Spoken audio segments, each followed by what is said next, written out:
heures. 48 voitures au départ pour 2 tours d'horloge. La logique des essais est respectée. Les Audi R8 ouvrent la piste en position de favori, avec l'ex-pilote de Formule 1, Johnny Herbert en tête.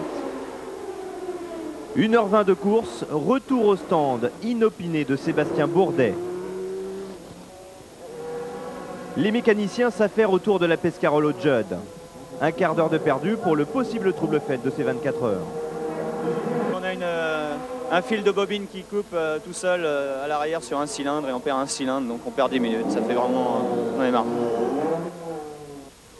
La guigne ne touche pas que le clan France à une Ferrari, joue la toupie, mais surtout les deux Audi privés de McNish et Leto, alors deuxième et troisième, sont dans le bac à gravier. Il est 17h51. La course est complètement relancée.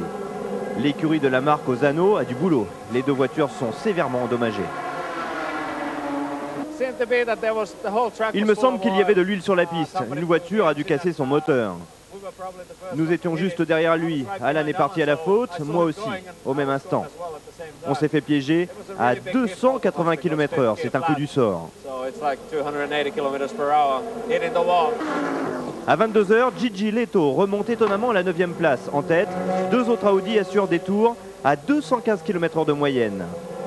La numéro 88 de Davis, Herbert et Smith possède un tour d'avance sur celle d'Ara, Capello et Christensen.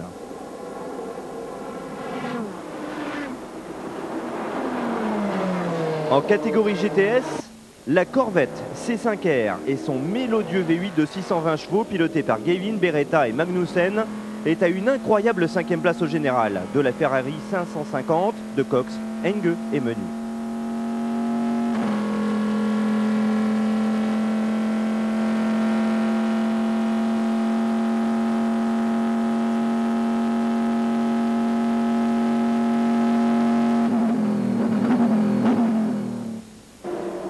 La deuxième Corvette numéro 63 ne connaît pas la même réussite. Ennui technique et sortie impressionnante de Ron Fellows.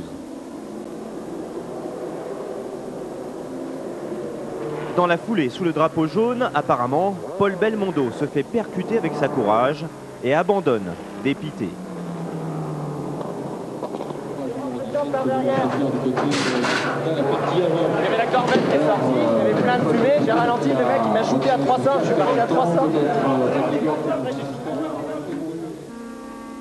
1h du matin, la Corvette numéro 64 sort de la piste. La Ferrari prend le pouvoir en tête des GTS. 2 heures plus tard, ça chauffe sur une autre voiture de la marque au cheval cabré.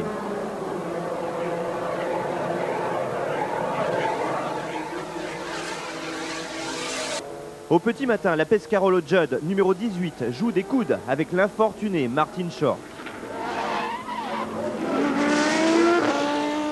Les pilotes sont physiquement éprouvés et Short, cette fois, commet une erreur fatale pour la Dallara.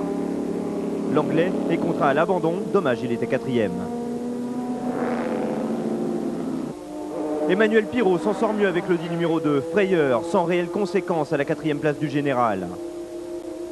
Chez Pescarolo, la numéro 18 est 3e à 9 h du matin. Grosse attaque, grosse erreur de pilotage aussi. Une nouvelle alerte. Passage au stand, révision, seulement voilà, un commissaire bloque la voiture, un feu ne fonctionne pas. Réparation de fortune, près de 8 minutes perdues, la 3e place s'envole. 11h30, Henri Pescarolo se fait des cheveux blancs. Les nouvelles ne sont pas bonnes. Une fois de plus, Sébastien Bourdet est trahi par sa mécanique. 20 minutes plus tard, il s'immobilise et rend les armes. Le numéro 17, je dois dire qu'elle n'a pas été très vernie pendant toute la course, même pendant le warm-up.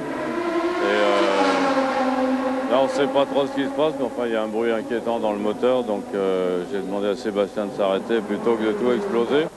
Au même moment, la Ferrari numéro 66, en tête de la catégorie GTS, explose un pneumatique, une jante, plus grave, un moyeu. Retour au stand, les minutes défilent et Olivier Beretta comble ses 4 tours de retard avec la Corvette. Après 20 heures de course, les deux voitures luttent pour sortir des stands en première position. Avantage à la Corvette qui reprend le commandement avec 20 mètres d'avance. Pendant ce temps, l'Audi numéro 5 caracole en tête, alors que 18 voitures ont déjà abandonné après 22 heures de course intense.